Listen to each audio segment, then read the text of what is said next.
Hello, friends. I wish you all a happy new year. May this year be a blessed year, a year that everybody does beyond their expectations. Maybe it's the year that we will see Palestine be free again. I hope everyone is doing well, staying safe, and enjoying a cup of coffee and tea. If you're on the right time zone, drinking. If you're in the right time zone, when it is winter, also. So my name is Omar Harami. Most of us have you already know who I am, and maybe you're bored with me already. But actually, there's no option. There's no alternative. There's no substitute.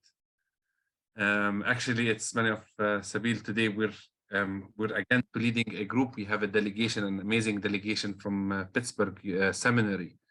We're hanging around with, showing them the country and learning about Palestinian liberation theology. But today we have a blessed speaker, a wonderful young man from Jerusalem. His name is Ashraf. But before we start, I want to remind you that this session is being recorded, and we're also showing it on the Facebook page of Kumi, for whoever would find it easier to follow us on Facebook. Helping a number of people join the meeting, so if you just be a little bit patient with us.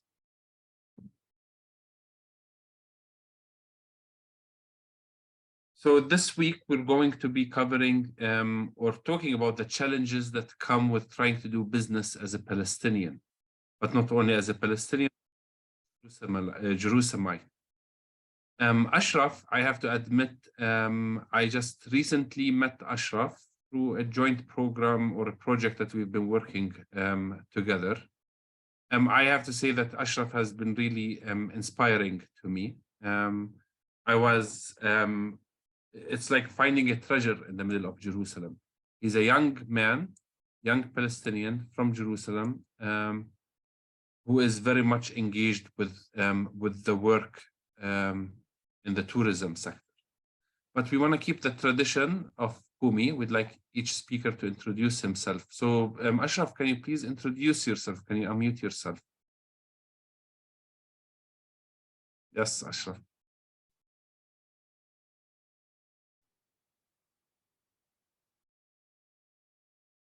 I think it's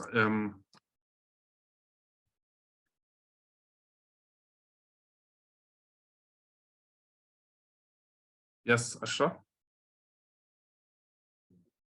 Yes, thank you. No, I was successfully unmuted. Thank you, Omar. Thank you for having me. Good evening, everyone. My name is Ashraf Bakri, and like Omar said, I'm from Jerusalem. That was correct. I'm not so young after all. I'm almost 40. So I don't think if this still counts as a young man, but if it is, I'm glad to claim it as well. I'm married with two beautiful daughters. One is 4 and one is only 9 months old. And I'm happy to be here. Thank you, Omar, for having me, and thank you all for being here. So Ashraf, you're engaged in tourism, into the tourism sector, which is not unusual. I think most of the people in Jerusalem, 70% of the economy of Jerusalem focuses on East Jerusalem. But why did you choose to go into tourism? I didn't really choose it. I did choose it. I did actively not mind it, in the sense that I'm a computer engineer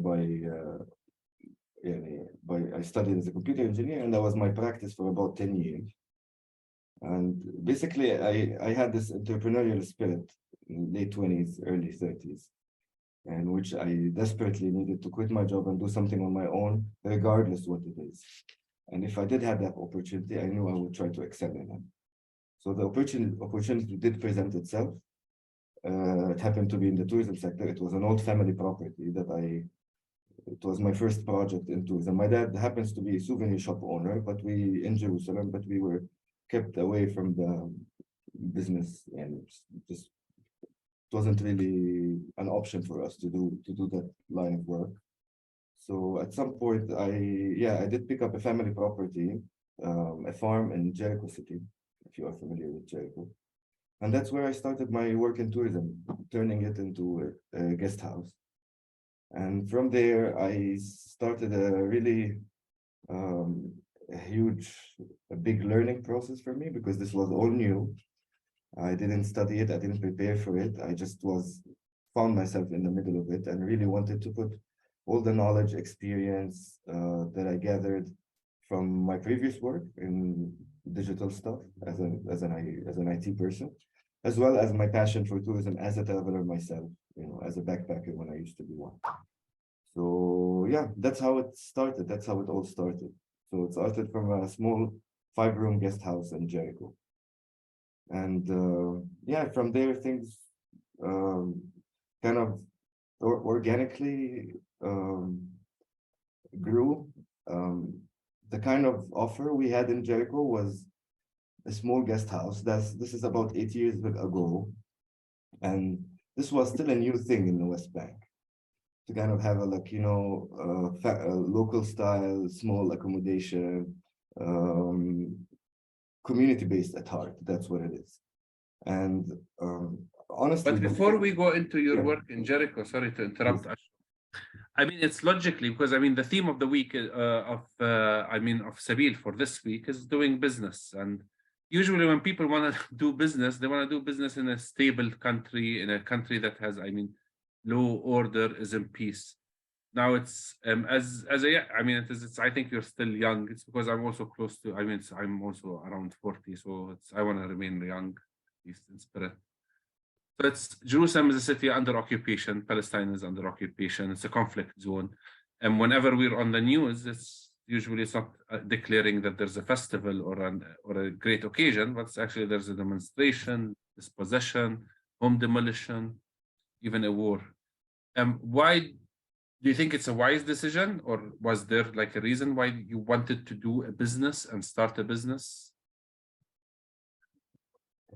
Well, I did get, I mean, for it to be a sound business decision, you should have some indicators that kind of tell you that this might be the way to go. In our case, that family property was really just an expense for us at the time. Not an easy expense, a heavy expense at the time where tourism wasn't doing so well. But then tourism picked up. And my brother, who used to do a tour guiding job, happened to be in Jericho with a group of 16 people. And I used to spend my winters there reading, and they just passed by and they really loved it. And we had a tea and we had a discussion, and it was really genuine in that sense.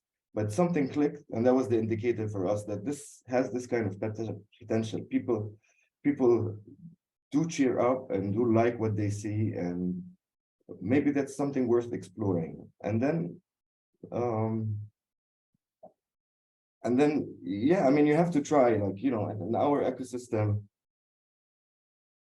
yeah, instability doesn't also come with a normal job either. So our economy, the Palestinian economy, remains to be very much, middle class, small enterprise economy, and that also sounded like the right decision for me to do. But yeah, I mean, the challenges pertain; they're still there. But you have to be. I was passionate about what I was doing, and I'm still am. So I think that's an energy that keeps you going regardless of the many obstacles you may have, which are numerous, I think. But yeah, I'd like to help the audience understand, you have developed like a small hostel in Jericho, right? Yes. So and yeah, and that's what makes it special? Ashraf? I think what made it special, that project in particular, and that's something that I kind of identified as an element in what we were doing and tried to keep it with me in other projects, is that it wasn't made solely as a commercial project. And by commercial, I mean the people who were behind it at that time were more driven by their passion for self-realization and for doing something of value, as opposed to having, an investor or somebody who wants to see numbers and calculate and make sure this is the right decision to do. So I think in that specific project, what made it special is that since the start, the property wasn't acquired for commercial investment. The hostel and the guest house was started more, it was more about the passion of the project itself rather than the results. The results didn't really matter at that point. So all that energy, I think, made people feel, or made the team who was working on it give quality service. They cared about more than just making money at the very early stage. And I think that's one of the things successful startups have to have at the beginning, because nobody is financially successful from day one.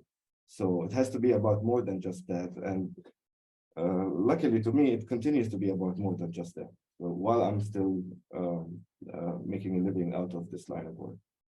So it started with the hostel, and the hostel as a quote unquote community-based project. And I mean, there is alternative tourism, there is independent travel, there's all kinds of terminologies, and I'm sure the audience and yourself are quite familiar with them. But for me, I picked up this one among others because I think it's a more sustainable approach to developing the kind of tourism offers that we do, because it basically has a lot of, it's not just about framing things, because now, I don't know, there's a vegan movement, so we should do vegan tours. Or now people are into geopolitics, so we should do reality tourism, political tourism. And, Palestine-Israel conflict is a hotspot again in the news, and people. So this is kind of following trends, but community-based is kind of basically leveraging the resources, the existing resources of the community. And that's where the hostel took a next step. And that was a milestone for us. So the hostel happened to sit on a small farm, and part of its daily life before being a hostel was to produce crops for use for personal consumption.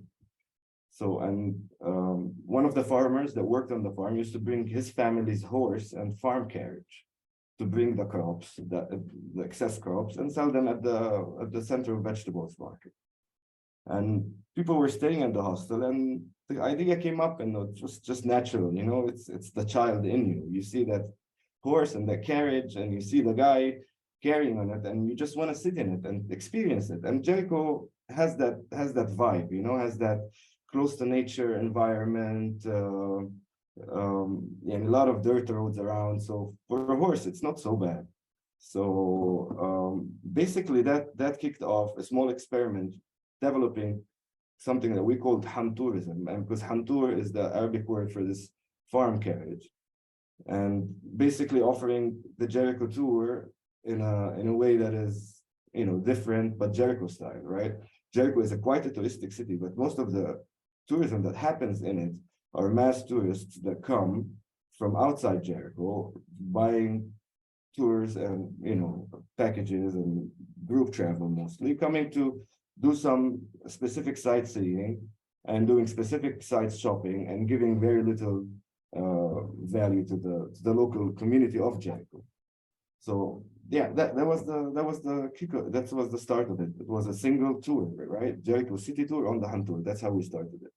And tourists would just hop on this farm carriage, and they would be accompanied by a tour guide. But the thing is, from the day one, other than doing engineering, I also did a master's in business, and my thesis was about social entrepreneurship. So the left-wing person in me always had this conflict about working in a company, and I want to change the world to the better. So whenever the entrepreneurial side in me wanted to come up, and I would say, okay, I want to try to do something that's correct since day one, and that's fair, that's sustainable. So that very small experiment, just the fact that although it was successful, nobody ever purchased that horse.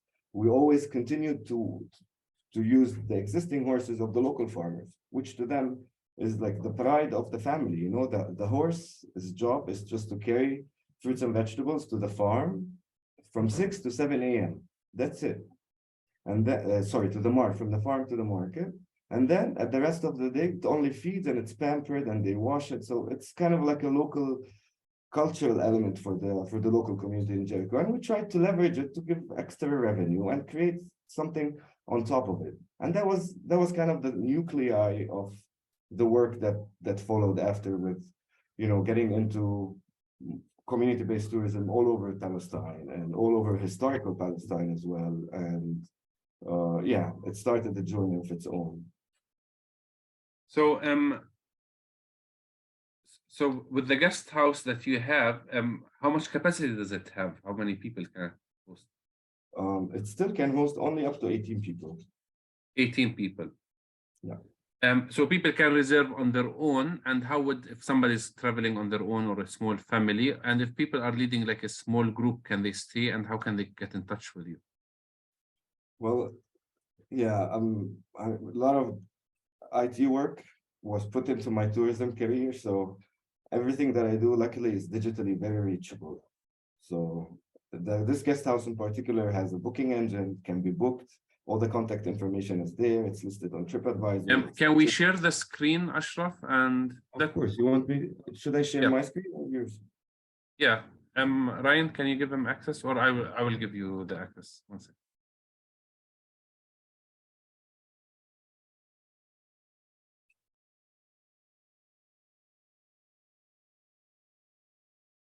Can I do it now? Or...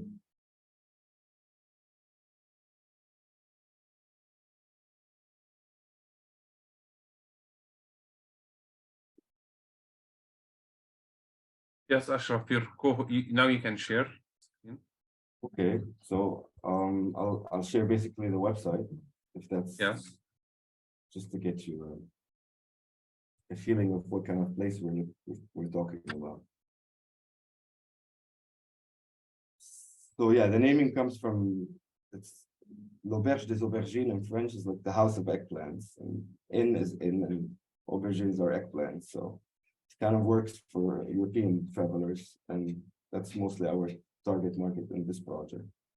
But yeah, that's a place, and luckily, since we started, since a couple of years, we maintain to be the top-rated property in the city. So that's something we're really proud of. And we have animals on premise. We have local food, and you know, the kitchen is open. You can join the cooking process and learn and engage. And it's, yeah, if you go and just read on TripAdvisor, you will see the community element that I'm talking about. Why people like this kind of place, and that's the kind of indication that kind of told me that, yeah, there is a demand for this kind of good tourism, and somebody should, you know, focus on it. So so from the supply side, it's community based, and from the demand side, the work that followed was mostly about getting similar projects to work together. So the story goes like this. Basically, after we did this farm carriage experiment, so okay, we did it. I did it when I was still managing this guest house, and you know, I started thinking, because I'm backwards engineering tourism, because I haven't studied it as an ABC. It's like, okay, nice. The people who are staying at the guest house are definitely liking this experience, but I mean, there's only a limited amount of people who are passing by Jericho or staying at the guest house at the time, and the tour, as a day tour, has the ability to kick off on its own.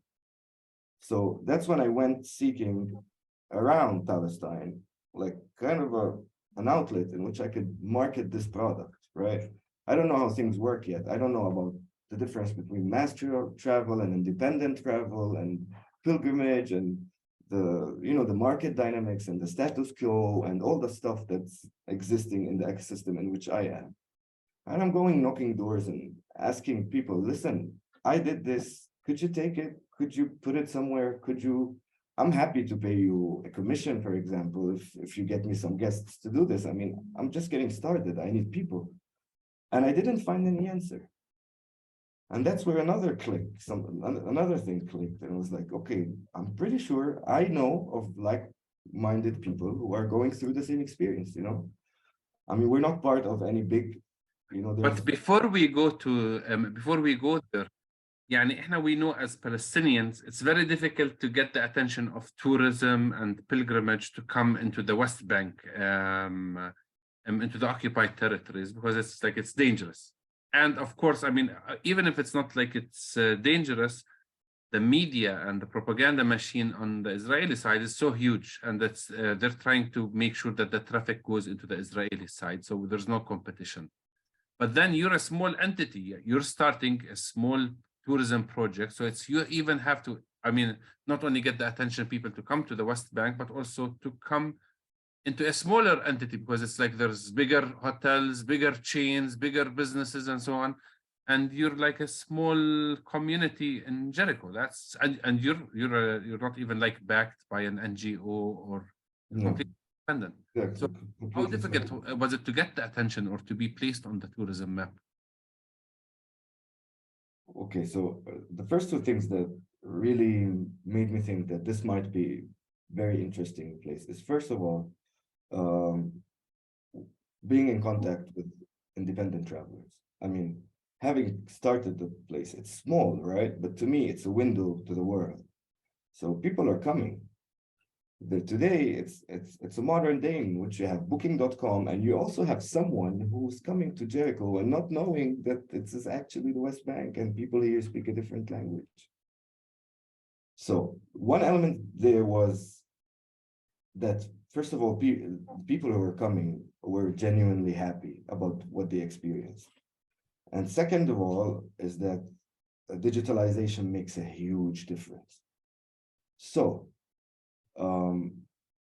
then that's when digitalization, the thought of it took me to the next level, that we should start thinking beyond the scope of just one person or one project or one experience or one experiment or one even SME or small entrepreneur. And that's when I tried to group up people, like-minded people, and being digitally present with the tools that are available today. I mean, people want to break free of their own stereotypes. They want to cross their own borders. People are doing that every day. I see them, and I try to reward them in my business for it. And because I know if I reward them, a digital tool, a good online reputation is going to help build confidence in the destination and in the service itself. So then being digitally online, I think a big part of it was listening to people. So I will still, whether online or in the real world, at hostels that I was in, and people surrounded me, I always had an ear for what kind of trouble are people going in, what kind of obstacles are there to. I'll give you an example. For example, in all hostels, that's something everybody, like in the independent tourism supplier, small scale supplier, suffers from. You get a reservation, and they for you, reservation of 3-4 rooms is like the whole capacity, right? So you put you're like all in for this. And then a few days before coming, so we just landed in Tel Aviv, and we just picked up our car rental, and they just told us that you cannot go to Jericho with it, or you cannot go to Ramallah with it, you cannot go to Bethlehem. So listening to these kind of this very specific, it's kind of destination specific things, right? There are things that are happening only here, like this car rental issue. I mean, it's not illegal to drive an Israeli car in the West Bank if you're not an Israeli. However, if it's a car rental, then the insurance is not covered, and as a tourist, you're freaked out from going there. So these kind of psychological and technical barriers have always been there and continue to exist, and that's where we focused. I mean, this car rental thing, I went way and out to go and talk to local agents, because we as Jerusalemites, people here, knowing how things work, we know the transport routes, we know the way around, we know the shortcuts, we know how to do things that technically cannot be done, such as jumping on a wall or something like this. So we know that there's a service for car rentals that includes insurance in the West Bank, and we use it as people living here. And I went out and beyond, convincing local partners to come, hey, listen, There's demand for this. People want to go to the other side. It's our duty to facilitate this rather than just complain about it. And that's actually not little, particular example that I always love to give for turning an obstacle into an opportunity. And luckily, the car rental thing also, it started under the same umbrella of this platform that sells community-based tourism services. And now it picked up on its own. It's like a platform only for car rentals that has suppliers from all over East Jerusalem. And, they're just happy to be on it and market more their products. At the same time that by doing that, by solving that technical barrier and facilitating this kind of service, they are driving economic revenue and tourist traffic into the Palestinian territory. So yeah, that's an example of. What are practical ways that people can advertise for your for the guest house, Ashraf? Well, I mean, the guest house, the links you can share it. I mean, if you know somebody coming to Jericho, more than happy to share the link or give them my contact, and they're more than happy to stay. Yeah, or maybe group leaders. I think a number of the people who are already present in this meeting are group leaders. If you're organizing, you could have a free day in Jericho. There's plenty of stuff people can do in Jericho. I mean, it's rich with beautiful fruits, vegetables. There's very nice restaurants in Jericho. During winter, the weather is very nice. In the summer, it's pretty hot. Do you have air conditioning? Yeah, we have heating, air conditioning. I don't think you need heating. It's always hot in Jericho. But if it's actually some cold summer nights, you can get a few of them, not more than 10 per year. But locally, in the local business, I mean, it is for the local tourism. Everybody goes to Jericho. Part of it is we don't have permits to go into it's different parts. So it's Jericho is the place where local tourism exists. Do you get many local tourists, or you only focus on internationals? No, because it has to do with two things. First of all, because local tourists have their kind of standards. It's kind of a conservative society. So usually guest houses and hostels, they're shared facilities and stuff like this. So it's not the kind of service they seek. Plus, living the local experience as a local is not something that, they can bring their own donkey, Yeah, exactly. I mean, they leave their donkeys back home. They don't need to come see any donkeys or cats. Yeah, it's you're making now it's sounding as if every Palestinian has a donkey. We don't all have a donkey. Yeah, but our grandfathers probably did. So yeah, it is. It's cool. But I know as many of our kids would love, or the younger generations would love to be at a place. I think it's very valuable to have a donkey and so on. So yeah, but within you started also a website that makes it more accessible for people to they can use the guest house as a place, and then there's plenty of tours, day trips that they can take part in hand tourism, right? Yeah. So basically, I was telling you that I was seeking to find a platform for this product that I just came up with, and I couldn't find it. And then I thought, I know of like-minded people who are doing kind of the same thing in other places in the West Bank and inside historical Palestine, Nazareth, Haifa, and occupied Syrian Golan Heights. So I started calling up these people and talking to them and telling them, hey, listen, we're underrepresented. There's an increasing demand from independent travelers who want to experience different things, the non-classical stuff, the non-mass stuff. And people would, because they come from the same context as I did. So the thing was kind of really answering what they were going through, all the obstacles, the car rentals, the licensing, the type of clientele and their expectations and everything. So finally, we did group up under this umbrella that I like to think of today as kind of the thing that and it covers a lot of the work that I've been doing in the last years after the guest house, because the guest house started and I was involved in setting up 2 more hostels in the West Bank, and they both also were top rated in their destinations. And throughout the process, it was always about expanding this network of similar projects that didn't, like you said, were not necessarily NGO funded, or anyways, there's not a wise banker wouldn't invest in tourism in Palestine in the West Bank, because there are military jeeps coming in and out every day. So the banking sector is not really providing any, startup ecosystem for such projects. So we just grouped up, and basically I was doing that small experiment in Jericho, and somebody else was doing a nice cooking class in Bethlehem, and somebody else was, small individuals that are focused on a small project that to them is the world, and they have all the energy and all the passion to put into it at that stage. And that thing kind of answered them.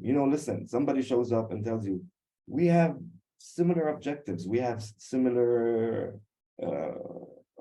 challenges. I can help you with it, you can help me with it. And we started grouping up, and today this basically became what you see in front of you. The word Hantur still comes from the farm horse carriage in Jericho, but today it's basically a platform, and it's a platform that gathers under more than 30 local initiatives, each in their own destination.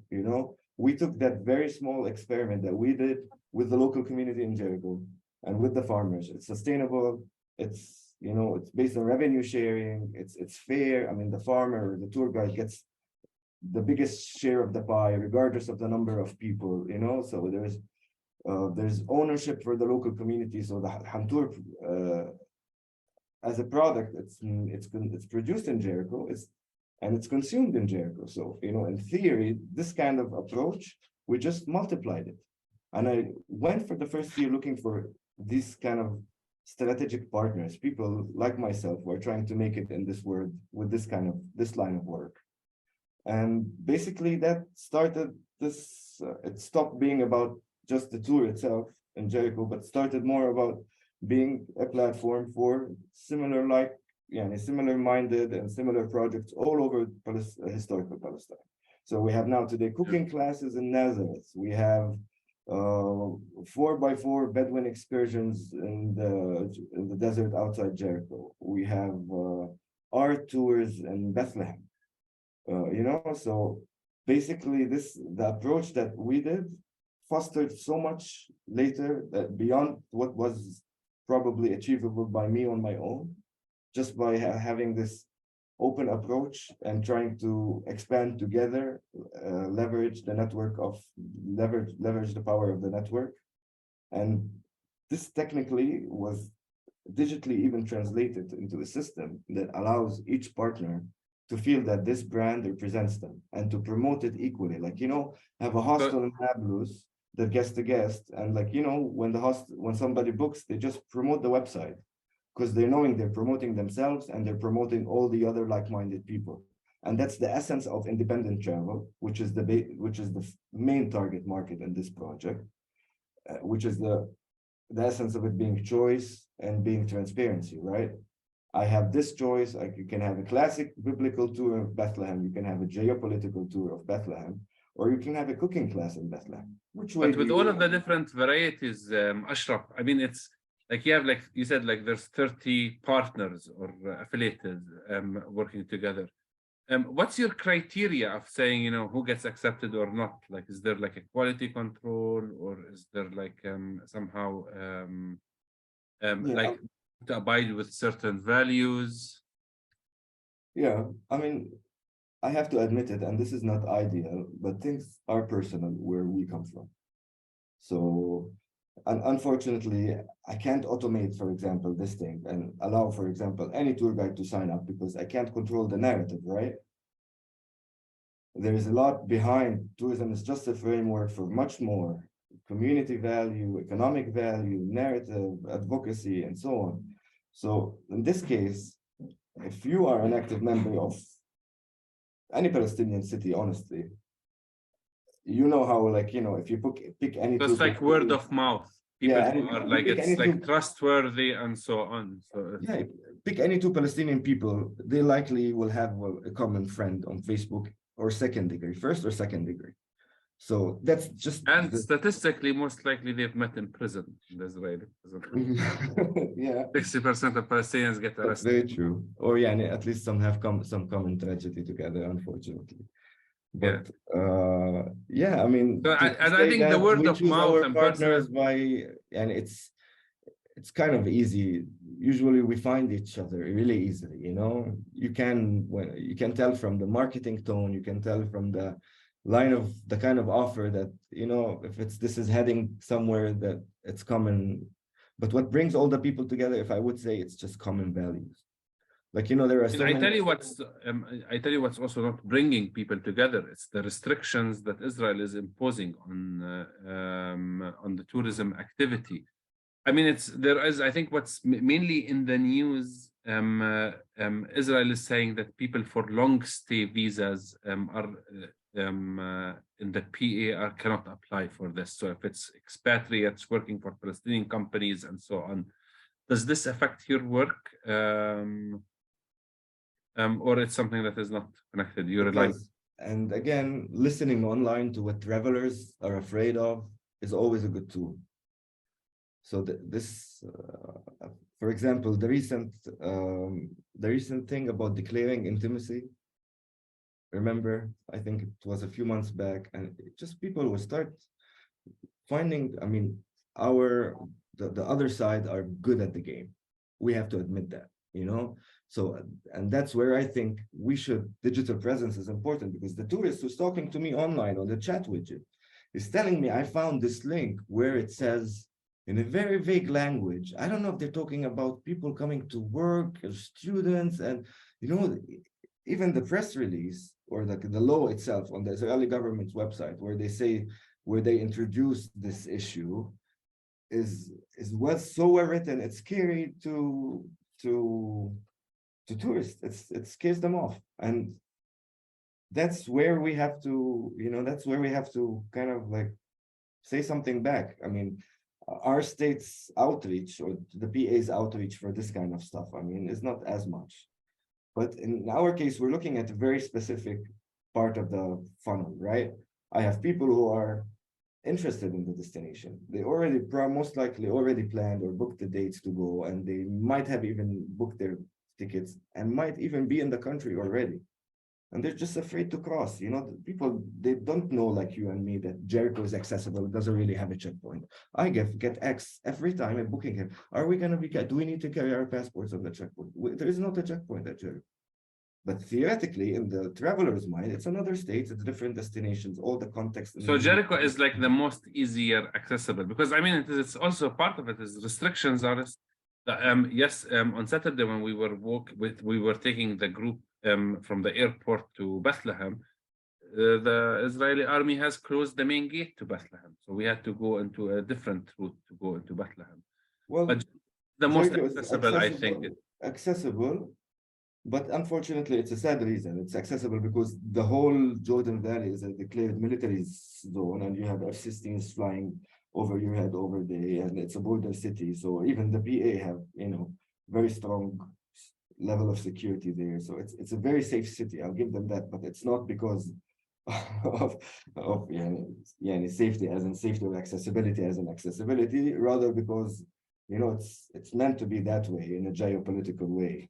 So that and that's why many of the organizations bottleneck basically. So yeah. But everybody likes to do events in Jericho because it's the easiest for everybody to access Jericho. So that's what makes Jericho very popular. Yes, but unfortunately, most of the value of tourism up to today in Jericho has been planned, marketed, consumed outside Jericho, even though Jericho is on the itinerary, you know. And this is an issue of mass travel and this kind of stuff. So what we try to do is basically make sure that to direct people towards responsible decisions, right? But if you go on the website, we don't say anywhere that, you know, that it's a responsible decision. We have this thing where we don't want to fall into the trap of scaring people more off. Like, you know, we don't want to fall into the trap of also fetishizing the occupation and building a complete business just about geopolitical stuff. And, you know, we want to show the community-based tourism, and that's why I'm fixated with this umbrella or this framework, is because, you know, if you call it community-based tourism, you go, you have a meal with a family in the refugee camp, you're gonna get the politics, your share of politics, right?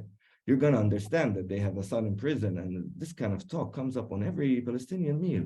So if it's a community-based, real, genuine product, you'll get that. The message will go through, don't worry about it.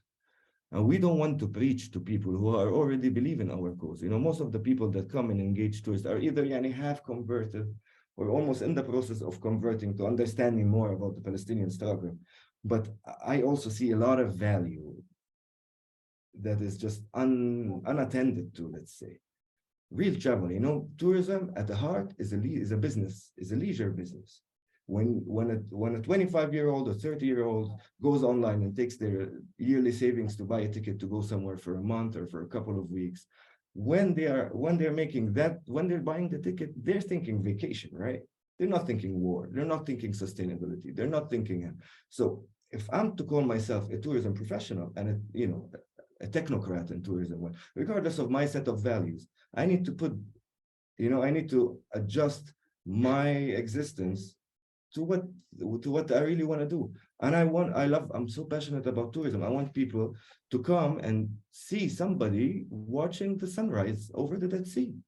It's not somebody who's throwing a stone or somebody who's grieving, or not even the typical dabka. And but this is the Palestine today. This is what Palestinian youth does, for example, or some other target groups. So we have art, we have culture, we have heritage, we have a lot of happenings, we have weddings, we have so much that's really untapped to. And this kind of work, if you ask any tour guide who does mass tourism through the big operators, even though it's a Palestinian guide, the moment they cross into Bethlehem, they're not in peace with themselves. They cannot really be genuine about their narrative because they have to stick to some sort of industry standard where they get to sustain their living by conforming, right? And this we have to stick with. Yeah, I agree with you. I mean, there's always the challenge of it's to be attractive for people to come and visit because the economy needs the business, but there's also a story that needs to be shared. Could you suggest, like, for people, like a number of the people in the chat here have written that they have some friends that are, I mean, somehow like they're pro-Israeli. What are the first steps, easiest baby steps for them to make if you want to engage them with the Palestinian community tourism? What tours do you offer? Do you think that they would be like most accessible?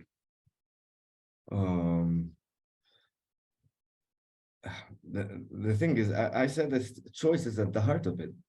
So what really makes a difference? I mean, this is not just marketing talk. We built a platform as opposed to fixed itineraries because we want people to have a look at what they can do, right? So we're not positioned as an adventure. So they look at it and everybody can make their own decision. I think it is exactly, and those tours are available to see online. I mean, you see the cooking class and how much it costs if something of interest to you. So then matchmaking and putting things into a basket, building your own itinerary becomes kind of, it's not even a marketing pitch anymore because this is how the system is built. I mean, we have a modular approach. We started with very small pieces of the puzzle of the tourism value chain. Mm.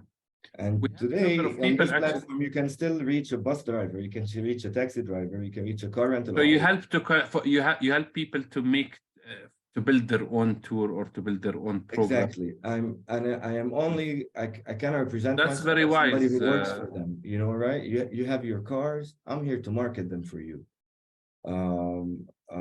As long as you agree that your product is not, you want to share something with somebody else. That's the only value we request because that's what makes a difference in tourism. Tourism is an ancient industry here. We all know it, right? People look at it as a hit and run mentality because you can make a lot of money at once and then things are not going to be stable. But this is not sustainable, right?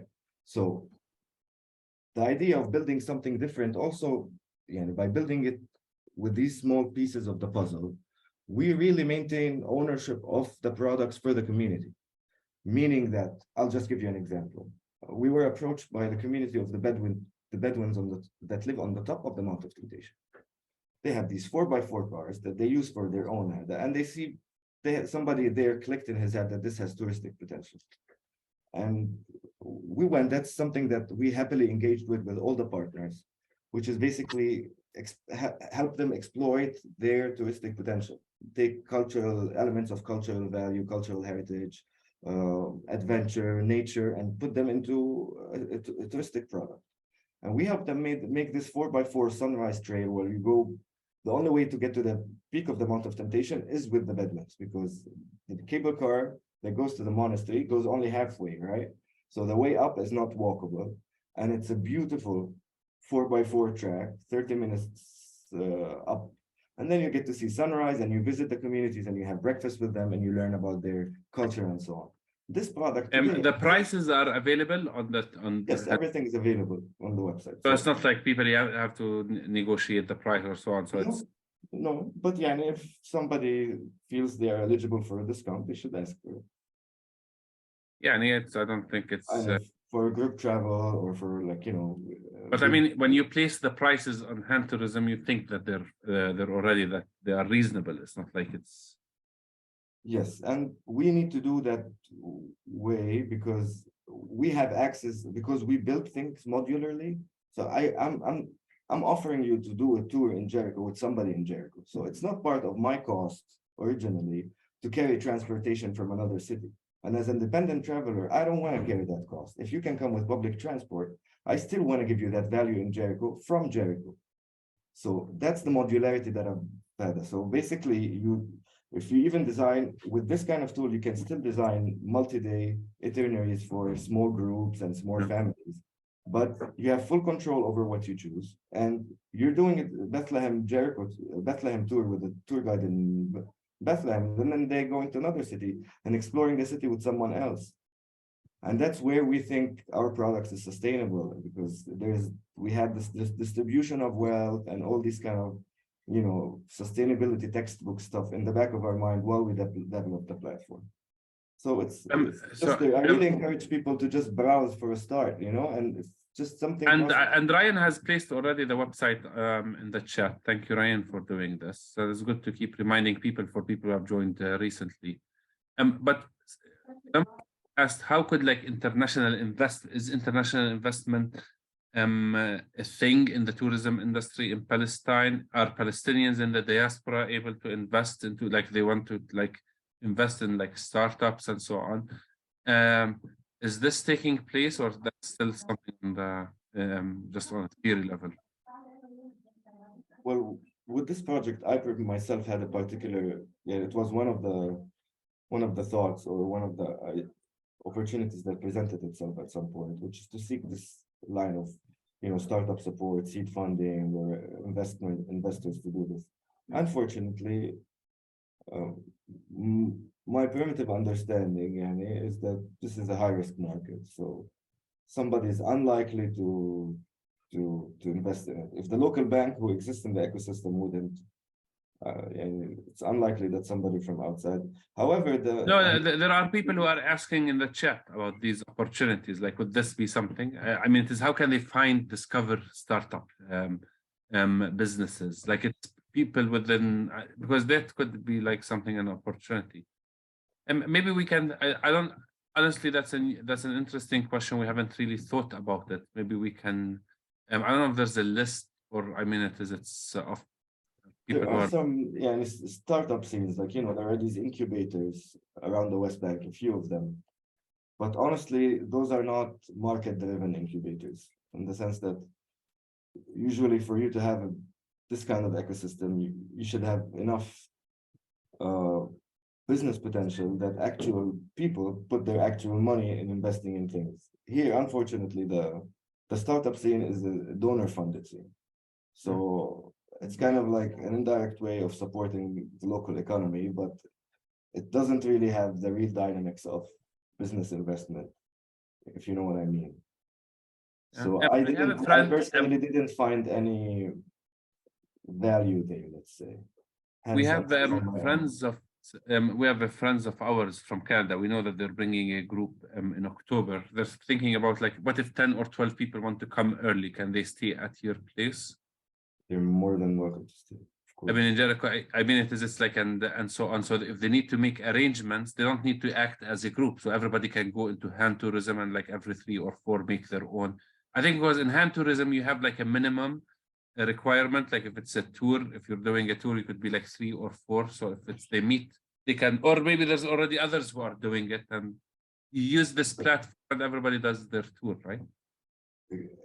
Exactly. So since we started at the very beginning to cater for the very individual solo traveler, you know, that's the need that was very first presented. Like somebody is in a hostel somewhere, they want to do a tour tomorrow, and they go online and nobody's helping them. I have so many cases before we started where somebody in Ramallah is asking me, hey, I want a tour of Ramallah. I'm staying there. Okay. Nobody's offering it to him online. He wants to book it in the last 24 hours before doing it. He ends up going to back to Jerusalem and taking a tour with an Israeli operator back to Ramallah. But this is insane. And this is also a big part of it is like, we're not doing enough, you know? So I keep having that in mind because we have a successful, a very competitive model, unfair model, and we have to kind of fight back. So as we started since we know how to cater for the very individual solo traveler, basically what we do, we tell any tour guide, listen, what's your minimum daily cost, right? What's the minimum you can offer any service of yours? And he's like, he would put a number. We divide it by 3, and we say this is the minimum price per person. So a tour costs, let's say, I don't know, $300. This is just an example. The tour guide needs $300 for him to be able to book a day. And it's divided by 3. So but if it's one person who's willing to pay for like the 2 empty seats in that tour and have a personalized, yes, and this is exactly, we're still at that. We do get a lot of couples that upgrade their order just to confirm. And what we do, because a lot of people, you know, independent travelers are also social travelers. So when you're with a group, you want to be on your own because, you know, it's a big bus. But when you're alone, you're there to meet people and you want to have side discussions with random people. So what we do, we have this small, nice thing where we tell you, you're an independent traveler. You're on your own. You don't have even enough money to confirm it. Listen, go ahead, book it. We don't want any charge from you. Go ahead. We'll put it for you on our calendar. And basically, as you see in front of you, all these things on blue are pending ones. We keep grouping up independent travelers. One is coming from a hostel in Ramallah, one is coming from a hostel in Jerusalem, one is coming from a hotel in Bethlehem. And the 3 of them are doing a tour with a tour guide in Jericho. So that's where our technical value comes into place. You know, we don't want, and that's beautiful. But I mean, some people are asking, like, how can people like make payments to the post-COVID, we got to fix up our payment stuff. Before it used to be cash on delivery, basically. But now people can pay like by bank transfers or by. They can, and now they can also pay online. So as of this year, we also have the payment. That was another obstacle for business. But it's still an obstacle. Like it's Palestinian. It's difficult to make business with Palestine. There's a way around, but can it's pay not by a credit straightforward card. way around, you know. So you found a way around it. Yes. But to say we operated for about 3 years with complete confidence, we would get the best pre-sale support, right? You go on the small chat widget, you see somebody answers you within minutes, giving you all the information you need, even if it's not related to specific product you're trying to buy. That's really the essence of it, helping travelers gain confidence. It's hospitality, and I mean, it is Palestinians are very hospitable in general. Most of us, I know. But Ashraf is a people's person, so he's always engaging. He likes to engage with people. He's very friendly and very welcoming, and that's the face that we want for Palestinian tourism. I want to ask you, because we're running out of time, unfortunately, Ashraf, and there's like another 20 questions I have, but I'm so sorry I couldn't answer them all. But I recommend if you insist on getting your question answered, please go to Hand Tourism, write it directly to Ashraf, or come to Jericho and spend 2 days there with Ashraf and the donkey. a farm donkey, and let's get a chance to ask these questions. But the final question, and that's the final question because we have to move on, unfortunately, Ashraf. Do Israeli Jews come and use your products? Have you had any traffic from Israeli groups? Yeah, we had we do get a lot of demand sometimes by Israelis who just want to come into the West Bank, and it's illegal by their own military law. So we just remind them of that because it's illegal in the first place. So there's no need to engage in any illegal activity in this case. That's when it comes to the West Bank. But for the historical Palestine, we did get some requests, for example, for cooking classes. That's in Nazareth, in Nazareth, exactly. Yeah. So it really depends if it's within the regulations. So yeah. So we don't have an issue with it. It's just we need to exactly abide, and in one way it's the opposite of boycott. It's like, I mean, so it's Ashraf. So the question is, I don't know its answer. Maybe you know, or maybe we need to look for it, Yazan. Is there legal barriers to invest in Palestine if you're in the UK or if you're in Canada or in the US or Germany? Do you know of this? It's like to invest with a startup, or should we look it up, this question? You can. No, there is no legal barrier. Technically, you can. I mean, one of the hostels that we started was actually started by an American young man, and I became the managing partner in that hostel for 2 years. It was in the very center of Ramallah, 50 beds. It's called Area D. I advise you to read about it. Yeah, and just to get inspired, go read what travelers say on this. What is it called? Area D, Ramallah Hostel. Area D? Yeah, it was started by an American Swiss, a friend of mine. His name is Michael, a very nice guy. Finally, it wasn't easy for him to survive in this ecosystem. His Palestinian partner put drugs in his car and called the police. And then COVID hit, but his story was so inspiring to so many other Palestinians, including myself. And I'm happy to have worked with him for 2 years.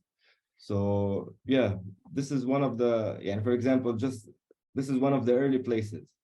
And if just go and see what people write about them on TripAdvisor, and this is the real writing a real review, it's not. I'm curious. Area D. I mean, we have Area A, Area B, Area C in the West Bank. What's Area D? That's exactly, yeah, and the future. It's like, it's not A, it's not B, C, it's beyond those. And the marketing pitch for this website, for this project was cross your own borders, because Ramallah has a huge potential for independent travel, and this place kind of process more than 10,000 independent travelers over the course of 5 years, and that's not a small number for a small business. So, of course, the ecosystem. I mean, this guy rented his place right from the municipality of Al-Bi'a. He was not allowed to sell alcohol because it's kind of a Muslim municipality. And in COVID, that's where the ecosystem comes into place. I mean, tour guides in Israel, you sit at home, you get your salary, you get your compensation. Businesses had to close. So that's why a lot of the industry, a lot of the status quo in the industry, I mean, hospitality is not really an industry. It's not a hospitality industry. It's a real estate business. If you don't own the house, you can't make it. So this kind of status quo, that's where we're trying to kind of shackle things a bit also from our side, and which we hope to foster more innovation, creativity, thinking outside of the box, and also most importantly, not falling into the trap of victimization. I mean, there's something very theatrical about tourism as an industry, because you kind of put off a show for people. So I think, even though this is still true, I think there's a big space for us to make the right choices of what roles we want to play in this act. And I hope this was an interesting discussion for all of you. It was, Ashraf. Ashraf, I want to say thank you for multiple reasons. One, thank you for being with us, but most importantly, thank you for being, positive, creative, for starting a business in a land that is much troubled, but you still have hope, and that's part of Sumud, our resistance. But also thank you, because it's not only you're doing a business and finding a solution for yourself, but you're also helping 30 other creative young people or individuals throughout the country to connect and to build to make it, to find ways and also to prosper. So you are an inspiration, you are a change. It's difficult to do business while under occupation, but it's not impossible. And people like you, Ashraf, make it prove it. Thank you very much. Thank you all for being with us. It's always a pleasure to be part of, to be hosting these Kumi events. Thank you all, and keep up the good work. Thank you. Thank you, everyone. The back seats. Take care, friends, and please connect Ashraf and let's promote his work.